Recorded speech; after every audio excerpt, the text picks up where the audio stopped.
En 1987, pues por la Junta Directiva. Mi presentación fue muy especial, muy bonita y emotiva, y fue en la Sala Cataoria. Pues mira, no se realizaban actos como ahora.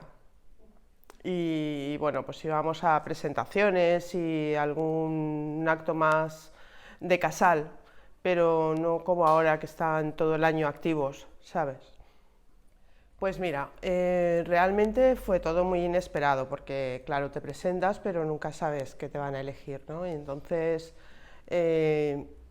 fue en el mes de septiembre la primera elección, fue en la Sala Canal y cuando me preseleccionaron fue una sorpresa enorme.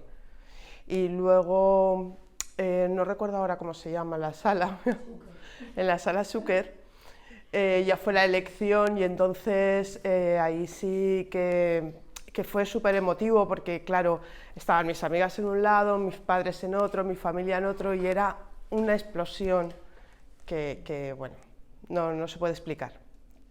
Bueno, pues es completamente diferente a ser fallera mayor. No tienen nada que ver y los actos pues un poco te superan.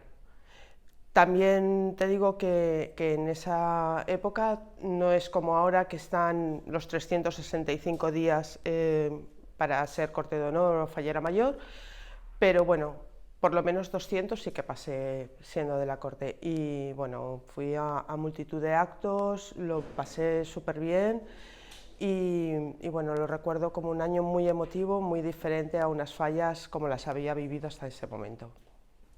Pues tengo varias, pero os voy a contar una que atañe mucho a esta falla y es que el día de la presentación, que fue el último año que se hizo la presentación en el teatro principal, mis amigas querían entrar y claro, no había entradas para todos y recuerdo que yo estaba en un palco viendo cómo entraba la gente y mi padre, que vio a mis amigas, pues se puso a hablar con uno de Junta Central Fallera y ellas aprovecharon ese momento para escabullirse y entrar.